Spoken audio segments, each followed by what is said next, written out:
Praise the Lord. എല്ലാവർക്കും കർത്താവ് യേശു ക്രിസ്തുവിന്റെ നാമത്തിൽ പ്രഭാതവന്ദനം. ആത്മമന്നാ ശുശ്രൂഷയിലേക്ക് എല്ലാവരെയും ഇന്ന് പ്രഭാതത്തിലും സ്വാഗതം ചെയ്യുന്നു. വിവിധ രാജ്യങ്ങളിലും പട്ടണങ്ങളിലും കർത്താവിൻ്റെ വചനം ശ്രദ്ധിക്കുന്ന ഈ സന്ദേശം അനേകരിലേക്ക് എത്തിക്കുന്ന പ്രിയപ്പെട്ട കരങ്ങളെല്ലാം ദൈവം അനുഗ്രഹിക്കട്ടെ. ഇന്നത്തെ ചിന്തയ്ക്കായിട്ട് അപ്പോസ്തല പ്രവൃത്തി 10-ാം അധ്യായത്തിൻ്റെ 9-ാമത്തെ വാക്യം, Acts 10:10, 9 and 10. പിറ്റേന്നാൾ അവർ യാത്ര ചെയ്ത് പട്ടണത്തോട് സമീപിക്കുമ്പോൾ പത്രോസ് 6-ാം മണി നേരത്ത് പ്രാർത്ഥിപ്പാൻ ഒരുവൻ വെൺമാടത്തിൽ കയറുന്നു. പ്രാർത്ഥിക്കുമെന്ന ഒരു പത്രോസിനെ നമുക്ക് കാണാൻ കഴിയുന്നത്. കൊർന്നേലിയോസിനുണ്ടായ ദർശനം, അത് പത്രോസിനുണ്ടാകുന്ന മറ്റൊരു ദർശനം ഒക്കെയാണ് നമുക്ക് ഈ അധ്യായത്തിൽ കാണാൻ സാധിക്കുന്നത്. അവിടെ ഒരു ശുശ്രൂഷകൾക്കായിട്ട് ദൈവം തന്നെ ഒരുക്കി എന്ത് ചെയ്തു, കൊർന്നേലിയോസിൻ്റെ ഭവനത്തിലേക്ക് വിടുന്ന ഒരു ഭാഗമൊക്കെയാണ് നമുക്കവിടെ കാണുന്നത്. പ്രിയരെ, ഒരുവൻ എന്ത് ചെയ്യുന്നുണ്ട്? പ്രാർത്ഥിക്കാൻ അതേ വെൺമാടത്തിൽ കയറുകയാണ്. ഇന്ന് പ്രഭാതത്തിൽ കർത്താവ് നമ്മളെ അയക്കുവാൻ, കർത്താവ് നമ്മളെ ഉപയോഗിക്കുവാൻ, കർത്താവ് നമ്മളെ പണിയുവാൻ, കർത്താവ് നമ്മളെ നിലനിർത്തുവാൻ എന്ത് ചെയ്യണം?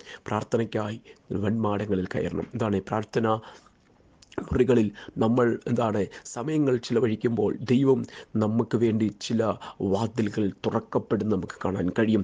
മാത്രമല്ല, ഇതുവരെ ചെയ്യാത്ത ചില ആത്മീയ പ്രവർത്തനങ്ങൾ, അല്ലെങ്കിൽ കർത്താവിൻ്റെ നാമമഹത്വത്തിന് വേണ്ടി നിൽപ്പാൻ തക്കവണ്ണം ചില സാഹചര്യങ്ങൾ ദൈവം നമുക്ക് വേണ്ടി ഒരുക്കും. ഇന്നെ കേൾക്കുന്ന പ്രിയപ്പെട്ട ആരൊക്കെയോ അതേ പ്രാർത്ഥനയ്ക്കായി ചില വൺമാടങ്ങളിൽ കയറിയിരിപ്പുണ്ട്. നിങ്ങളുടെ പ്രാർത്ഥന ദൈവം കേൾക്കും.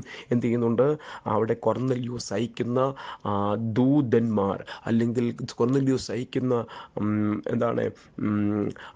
പ്രിയപ്പെട്ടവർ, അവൻ്റെ ഭൃത്യന്മാർ നിങ്ങളുടെ കൂടാരവാതിക്കൽ വരാൻ സമയമായി. ചിലർ അയക്കുന്ന വാഹനം നിങ്ങളുടെ കൂടാരത്തിൻ്റെ വാതിക്കൽ വരാൻ സമയമായി. ചില അപ്പോയിൻമെൻ്റ് ഓർഡറുകൾ നിങ്ങളുടെ കൂടാരത്തിൻ്റെ വാതിക്കൽ വരാൻ സമയമായി. ചില രോഗശാന്തി നിങ്ങളുടെ കൂടാരത്തിൻ്റെ വാതിക്കൽ വരാൻ സമയമായി. നിങ്ങളുടെ ജീവിതത്തിൽ നിങ്ങൾ തള്ളിക്കളഞ്ഞ് ഇനിയും പ്രതീക്ഷയില്ലെന്ന് പറഞ്ഞ വിഷയവും വരാൻ, അതേ നിങ്ങളുടെ കൂടാരത്തിലേക്ക്, നിങ്ങളുടെ ഭവനത്തിലേക്ക് വരാൻ സമയമായി.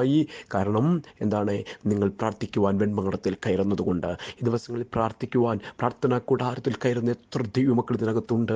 അവർക്കായി ഞാൻ ദൈവത്തിന് സ്തോത്രം ചെയ്യുന്നു. മടുത്തു പോകരുത്. പ്രാർത്ഥിക്കുവാൻ തയ്യാറായാൽ വാതിക്കൽ ദൂതന്മാർ വരും.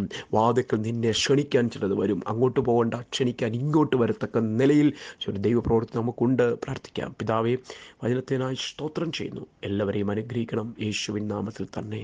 ആമേൻ, ആമേൻ. കർത്താവ് നമ്മെ അനുഗ്രഹിക്കട്ടെ. God bless you. Jesus name.